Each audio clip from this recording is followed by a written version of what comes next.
Bienvenidos a Ciencia 360, el programa donde tomamos en serio tus preguntas para contestarla desde el área teológica y también desde el área científica. Y en esta ocasión, su servidor, Efraín Velázquez, profesor de Arqueología y Biblia Hebrea para el Seminario Teológico Interamericano, está de plácemes, porque tengo conmigo a un colega, el doctor Jorge Torreblanca, también profesor para el Seminario Teológico Interamericano, en este caso en el área específica de Teología del Antiguo Testamento y Historia del Antiguo Cercano Oriente. Un placer.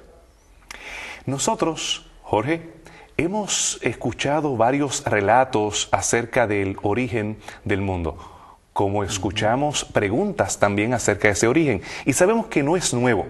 Los seres humanos a través de la historia siempre se han hecho preguntas acerca de dónde venimos, cuál es nuestro propósito, y han confeccionado, entre ellos, relatos, mitos, leyendas e historias, para así contestar esas preguntas acerca de los orígenes. ¿Qué tú nos puedes hablar acerca de esos relatos antiguos que tratan de definir de dónde venimos y cómo llegamos a este lugar? Lo que podría decir acerca de ello es que al definirlos como mitos, se está sugiriendo una idea equivocada. Pero en primer lugar podríamos comenzar diciendo que estos relatos de los orígenes de la cultura de donde sea, allá en las tierras bíblicas, Mesopotamia, Egipto, en cualquier lugar, comparten como relatos algunos elementos que en la descripción, en la estructura del relato, de la narración, comparten elementos comunes con el relato bíblico de los orígenes. Pero ¿tú considerarías que el relato de Génesis, que los hebreos tratan de también definir cuál es el origen del universo, será un mito también? Vamos a comenzar diciendo sí. Pero les adelanto que vamos a finalizar diciendo no. Muy bien. Por esta situación literaria de compartir estructura, podemos decir sí, lo comparten. Y cuando estamos hablando entonces de un mito literario, tenemos que pensar en cuatro elementos básicos que tienen estos relatos. Nos van a tratar de explicar cómo ha sido formado el mundo, van a darnos las características que tengan ese mundo, los dioses que participaron en la formación y los seres humanos. ¿Cuál es el origen de los seres humanos? ¿Para qué han surgido los seres humanos? Estos elementos comunes hacen que tengamos que decir sí. Pertenecen a un género literario del cual compartían sus vecinos también. Entonces, me parece necesario que deberíamos definir mejor qué se entiende cuando hablamos acerca de un relato mítico. ¿Qué es un mito? ¿Y cómo podríamos nosotros entonces relacionarlos a la Biblia? Corregimos un diccionario cualquiera dice que es una invención. Una mentira. Un cuento. Un cuento que alguien inventó. Pero no es exactamente eso. La manera técnica de definirlo iría más por el lado de esta estructuración literaria de una narración que tiene estos elementos que recién mencionamos, y es verdad que la comparten con el texto bíblico. En ese sentido podríamos decir, sin lugar a dudas, que como género literario, como está definido, sí es un mito. El contenido, si uno tiene una cosmovisión entonces bíblica cristiana, pues entonces se interpretaría como algo veraz y no simplemente como algo que repasémoslo rápido. Génesis 1 al 15, 1 al 11 están estos relatos, varios. ¿Qué dice allí? Pues que en el comienzo de todo existía un Dios. Ese Dios crea por medio del poder de su palabra, en el caso del relato bíblico. Y entonces lo primero que crea, en un cierto orden, una semana de 7 días, lo primero que crea son ambientes. Hay como especie de agua original, pues la separa, cielo, tierra, aparecen. Después aparecen los habitantes de esos ambientes, el sol, la luna, las estrellas para la expansión, las aves para el cielo, los animales para la tierra y el ser humano, con una pequeña diferencia. El relato bíblico va a decir que en En el ser humano, la creación del ser humano, no solo Dios dice y se hace, sino que Él pone las manos, como un artesano, se pone a trabajar en eso. Después sigue el problema que hubo, ¿no? A este hombre se le da una tarea para realizar, desarrollar con creatividad la administración del lugar donde se lo ha puesto, pero quiere liberarse de ciertas reglas y surge lo que se llama, se define como pecado, y entonces al surgir esto también se pone en marcha un plan de parte de Dios para arreglar este problema. En el mismo relato de los orígenes aparecen que esa actitud del ser humano lo lleva a una situación en donde Dios decide como comenzar otra vez. Y entonces aparece el diluvio. Y entonces ese nuevo comienzo después del diluvio, en donde hay una embarcación que todos tienen que subir, tiene ciertas características, ¿no? Y entonces allí se guarda en esa embarcación el reservorio de la vida que había sido creada, y entonces permite un nuevo comienzo después de eso. Hasta por allí llegan el relato bíblico. Nos ha explicado exactamente como un mito cualquiera explicaría los orígenes. O sea, ha usado el recurso literario llamado mito, con esas 4 características, que un Dios que crea, el ser humano, qué sentido tiene, qué hace, cómo se relaciona. Es interesante que la mayoría de estos otros relatos se centran en alguna ciudad, en algún pueblo, lo cual lo hace superior a los demás, o esa ciudad como central y demás. En el caso de los hebreos, vemos que en vez de glorificar una ciudad como el centro del universo y que ellos son superiores a los demás, tenemos un relato de que ellos eran esclavos. Que ellos no se glorifican sobre los otros pueblos, sino que ellos eran unos esclavos, que Yahvé se revela a ellos, que son sacados de Egipto, y entonces relata los orígenes de todo el mundo y no solamente de ellos como centro del universo. ¿Cómo nosotros podemos cuadrar este concepto hebreo cuando ellos están saliendo de Egipto, en la fecha y en el contexto histórico que usted ha estudiado a profundidad? El contexto indica que este relato, o la manera como nosotros tenemos el relato bíblico en la Biblia, finalmente tiene forma o se escribe en el siglo XV antes de Cristo. Lo escribe Moisés, según el texto mismo lo identifica. Tenemos entonces Moisés en el siglo XV registrando algo, pero algo de antes, mucho tiempo antes. Elena de White ha calculado por lo menos, mínimamente, 25 siglos. Han pasado, sí, y entonces esto se ha ido transmitiendo de boca en boca, y entonces es el momento de registrarlo. Así que cualquier relato de los orígenes tiene un camino previo hasta la cultura más antigua, un camino previo que ha recorrido, y entonces llega el momento de registrarlo, y bueno, ahí está, ahí sobresale. En las Sagradas Escrituras nosotros tenemos los relatos de los orígenes en el comienzo de la Biblia. Pero recién en el capítulo 12 nos encontramos con Abraham, y más adelante al comienzo del Éxodo vamos a dar con Moisés. Esas son las fechas máximas a las que podemos llegar contando desde las Sagradas Escrituras. Siglo XV antes de Cristo, siglo XX, alrededor del siglo XX antes de Cristo para Abraham. Y nos quedamos con los primeros 11 capítulos sin fecha.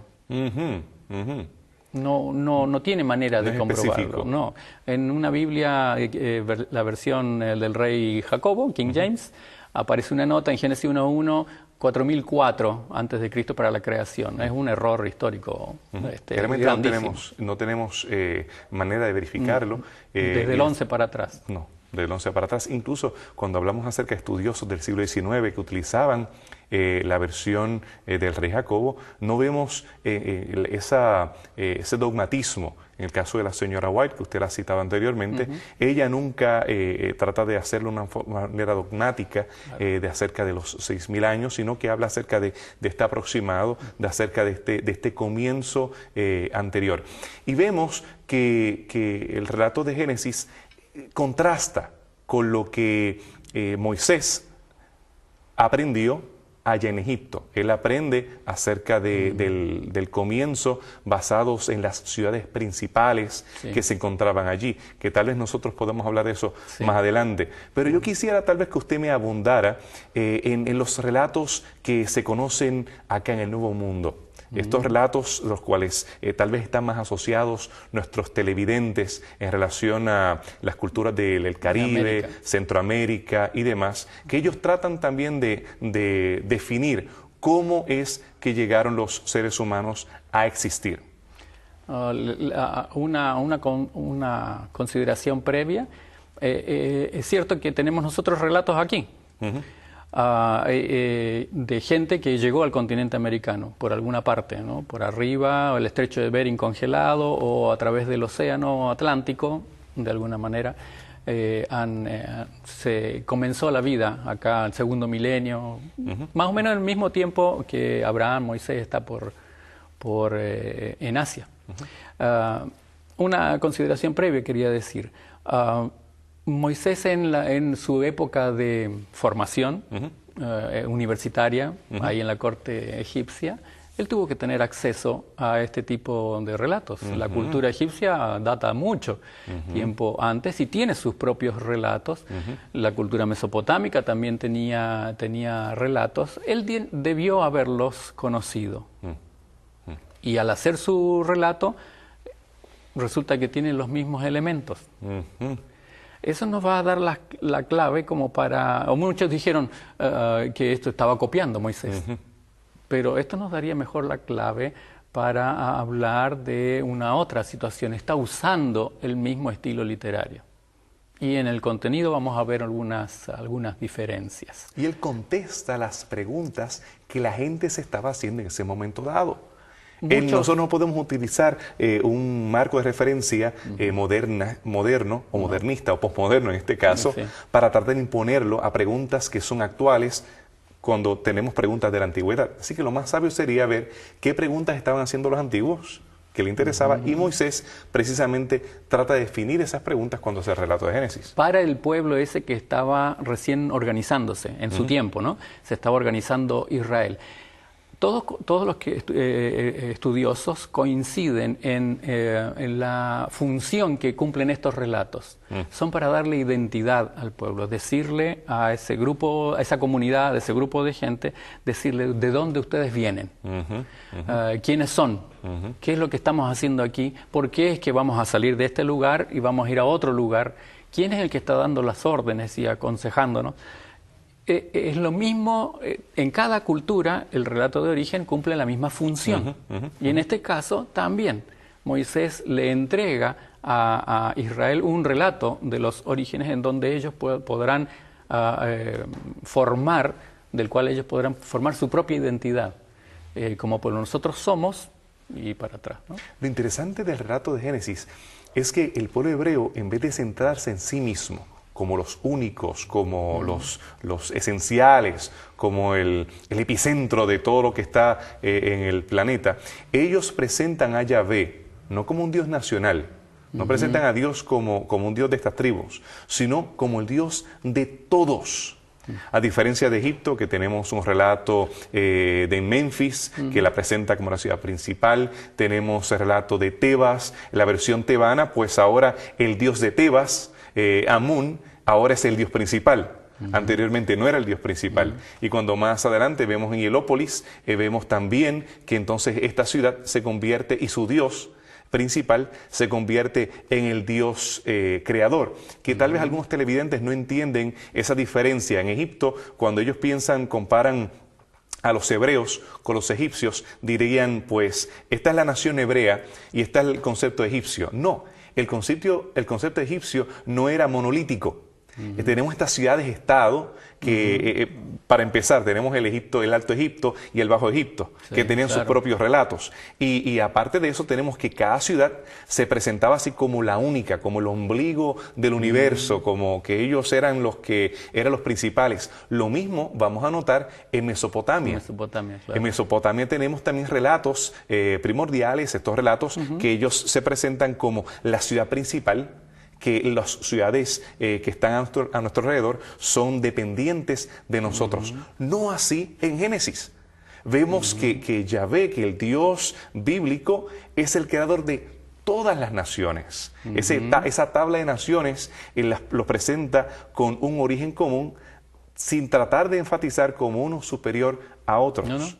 Y le da unos orígenes bien humildes, todavía sigue enfatizando. Un nómada, en el caso de Abraham, un pastoralista, y después tenemos unos esclavos, que realmente vemos el énfasis en la veracidad, en mi forma de leerlo, sin tratar de adornarlo, como el caso de Egipto, que vemos constantemente sus relatos sumamente adornados, embellecidos. Ninguno de ellos presenta nada negativo. Allí las personas son perfectas también y demás, pero vemos en el Génesis, vemos que presenta la realidad, la crudeza, lo que tiene que ver con violación, incesto y diferentes elementos que más adelante se ven, incluso en el origen de el conflicto entre Caín y Abel, que no se presenta de manera, podríamos decir, maquillada la historia de los orígenes. Y vemos algo similar en los relatos de las Américas, o vemos algo que también es similar a ese concepto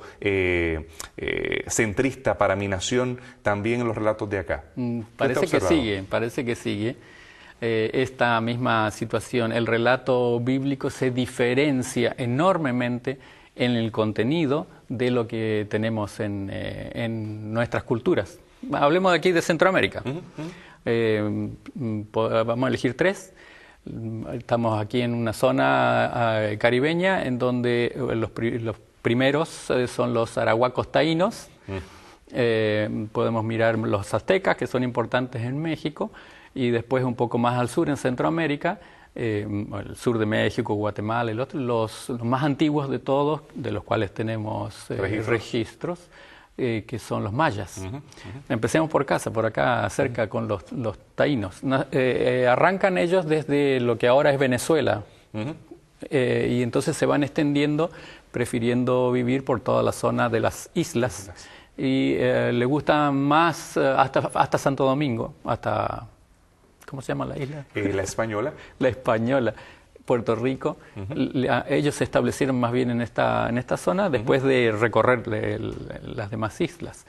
En sus relatos de creación, ellos tienen un dios, se llama Yocajú, Baguá, Maorocotí. Un dios que es la divinidad suprema, que es el Padre Creador, Dios del bien, vive en el cielo, es invisible, intangible, inmortal. Y entonces, como los seres humanos no se pueden relacionar con ese ser, entonces da origen a unos otros dioses, o son sus hijos, otros dioses que lo administran la tierra. La mitología taína considera además hay un dios y una diosa, un dios padre y la diosa madre, y entonces tienen un espíritu. Tenemos un tercer elemento de esos dioses superiores, que tienen un espíritu. Ese espíritu se comunica hacia abajo, hacia los mortales. Claro, ellos son parte de los inmortales. Los chamanes hicieron unas representaciones, se llaman semíes, y tienen unas figuras bastante curiosas, pero mayormente son triangulares. Hay algunos elementos que nos van a sonar cuando lo estamos contrastando con el relato bíblico, en cuanto a que son parecidos, pero la expresión ha sido diferente.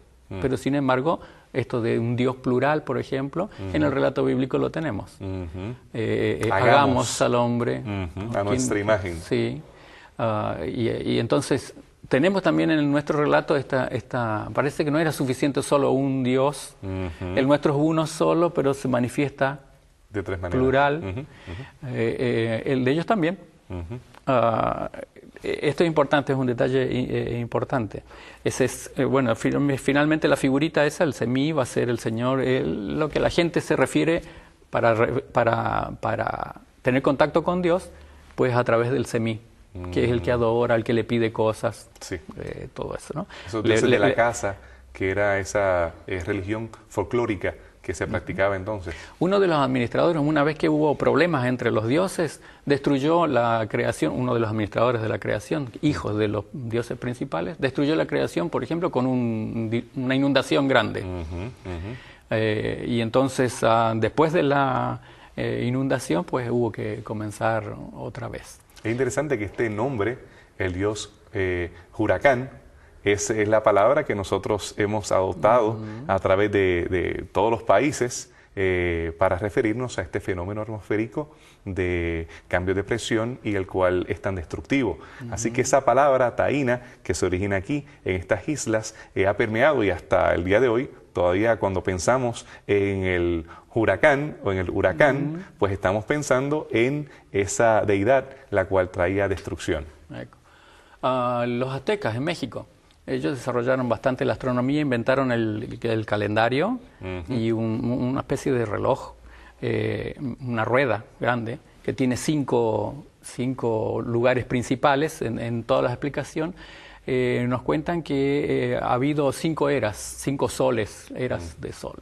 Y las 4, ahora estamos en la quinta, la última, de las que menciona, en la última, que surgió después que otra vez se pelearon los dioses. También hay 2 dioses, o uno que es andrógino, que sirve que es plural en sí mismo.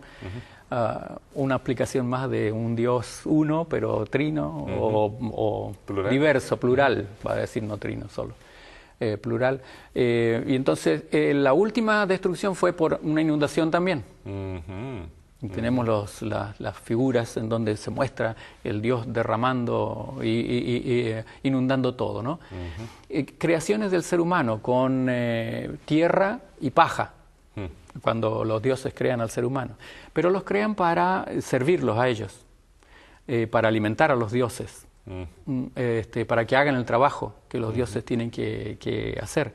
En este caso se parecen algunos de los relatos que tenemos allá en el antiguo cercano oriente, que los dioses crean a los seres humanos para trabajar en la tierra y para hacer las funciones que ellos no quieren hacer. Más o menos un reflejo tal vez de la sociedad aristocrática, cuando salen de la sociedad tribal, cuando ya tú tienes una oligarquía en la cual tienes estos que son servidos y aquellos que van a servir. Así que tal vez vemos algo de ese reflejo social en estos relatos.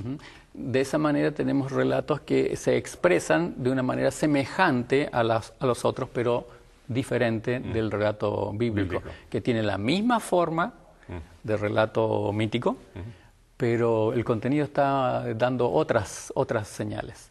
Un detalle más: para que fuera posible el último sol, el quinto sol, un dios tuvo que morir. Uno de los dioses tuvo que ser sacrificado para que hubiera una siguiente oportunidad para los seres humanos. Un dios tuvo que ser sacrificado. ¿Y qué acerca de los mayas? Eso, mayas. Se discute de los mayas que los textos que nos han llegado, por ejemplo, el Popol Vuh ha tenido influencia cristiana, ha sido medio cristianizado. Pero solo en este relato tenemos esa posibilidad, esa pregunta. Y los demás no. Pero creo que no es útil hacernos esa presuposición, porque en los demás no aparece, y entonces no nos es útil, es difícil de corroborarlo, además. Es cierto que en 1500 y después de que llegaron los primeros españoles, en 1500 un cristiano fue el que copió, no tenemos el original indígena, sino una copia de un cristiano que la terminó. Pero no tenemos para qué pensar que le fue modificando cosas. No sería esa la intención de él mismo cuando la está copiando, porque en realidad... Al contrario, ellos querían distanciarse de las prácticas... Sí, para decir, mire cómo esto es... inferiores. Le quemaron todos los libros a los indígenas, pero algunos reservaron y lo copiaron. Para conservarlo no lo van a estar cambiando. Pero bueno, dejemos esto. ¿Qué dicen el Popol Vuh? Yo, mientras ahora, a ver qué elementos le resultan en común, yo le leo un poquito del relato, porque está bonito. Todo estaba en suspenso, todo en calma, en silencio, todo inmóvil, callado y vacía la extensión del cielo. No había un hombre, ni un animal, pájaros, peces, cangrejos, no había nada. no se manifestaba la faz de la tierra, solo estaba en el mar en calma, el cielo en toda su extensión, había inmovilidad y silencio en la oscuridad. Y llegó entonces la palabra, los dioses hablan, dos dioses, Tepeu, Gucumax, y entonces la palabra. Cuando amanezca debe aparecer el hombre, y así se hizo. Y insiste una y otra vez en el relato que para cada una de las creaciones, de las cosas de la creación, lo dijeron y se hizo. Igualito que en el relato. El resultado es que estos seres humanos los seres humanos que van a crear, van a respetar mucho al Dios. Al respetarlo, a los dioses no les gusta esa situación, porque saben todo. Y entonces los disminuyen y crean otros dioses. Los mayas tenían este relato de los orígenes, pero uno dice, muy parecido al texto bíblico. ¿Qué nos podrían enseñar todos estos relatos? Pues esa situación de herencia cultural transmitida de boca en boca, en donde hay un suceso original, un evento histórico original que nos da unos elementos. Pero con el tiempo algunos de los detalles se van perdiendo y son reemplazados culturalmente por otros. Realmente me debes otra visita.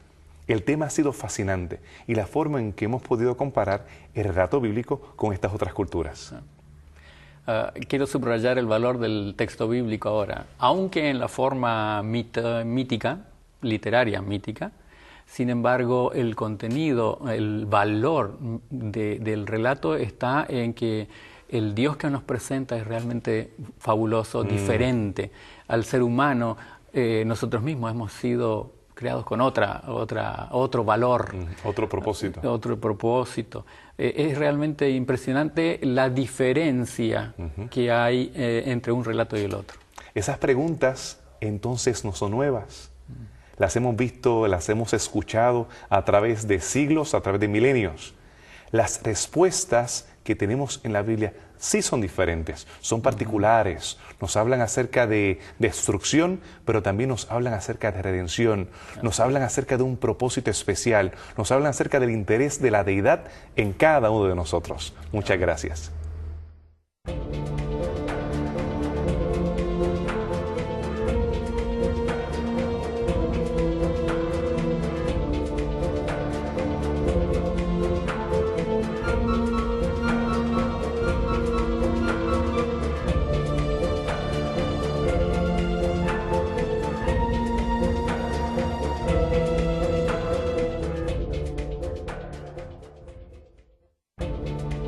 Como mitos, se está sugiriendo una idea equivocada. Pero en primer lugar podríamos comenzar diciendo que estos relatos de los orígenes de la cultura de donde sea, allá en las tierras bíblicas, Mesopotamia, Egipto, en cualquier lugar, comparten como relatos algunos elementos que en la descripción, en la estructura del relato, de la narración, comparten elementos comunes con el relato bíblico de los orígenes. Pero ¿tú considerarías que el relato de Génesis, que los hebreos tratan de también definir cuál es el origen del universo, será un mito también? Vamos a comenzar diciendo sí. Pero les adelanto que vamos a finalizar diciendo no. Muy bien. Por esta situación literaria de compartir estructura, podemos decir sí, lo comparten. Y cuando estamos hablando entonces de un mito literario, tenemos que pensar en cuatro elementos básicos que tienen estos relatos. Nos van a tratar de explicar cómo ha sido formado el mundo, van a darnos las características que tengan ese mundo, los dioses que participaron en la formación y los seres humanos. ¿Cuál es el origen de los seres humanos? ¿Para qué han surgido los seres humanos? Estos elementos comunes hacen que tengamos que decir sí. que sí pertenecen son a un iguales. género literario Exactamente. del cual compartían sus vecinos.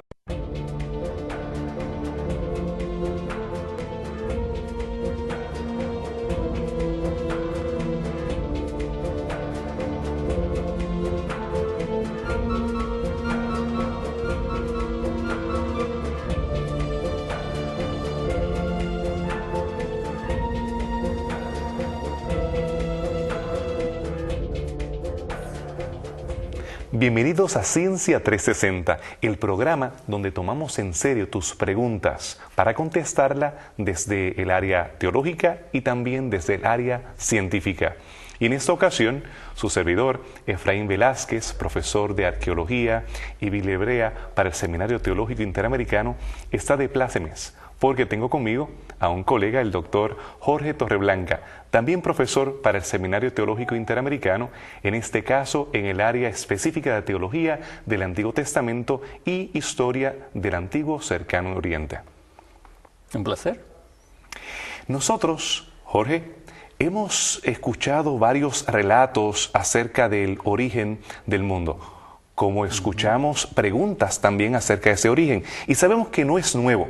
Los seres humanos a través de la historia siempre se han hecho preguntas acerca de dónde venimos, cuál es nuestro propósito, y han confeccionado, entre ellos, relatos, mitos, leyendas e historias, para así contestar esas preguntas acerca de los orígenes. ¿Qué tú nos puedes hablar acerca de esos relatos antiguos que tratan de definir de dónde venimos y cómo llegamos a este lugar? Lo que podría decir acerca de ello es que al definir... También. Entonces, me parece necesario que deberíamos definir mejor qué se entiende cuando hablamos acerca de un relato mítico. ¿Qué es un mito? ¿Y cómo podríamos nosotros entonces relacionarnos a la Biblia? Corregimos un diccionario cualquiera dice que es una invención. Una mentira. Un cuento. Un cuento que alguien inventó. Pero no es exactamente eso. La manera técnica de definirlo iría más por el lado de esta estructuración literaria de una narración que tiene estos elementos que recién mencionamos, y es verdad que la comparten con el texto bíblico.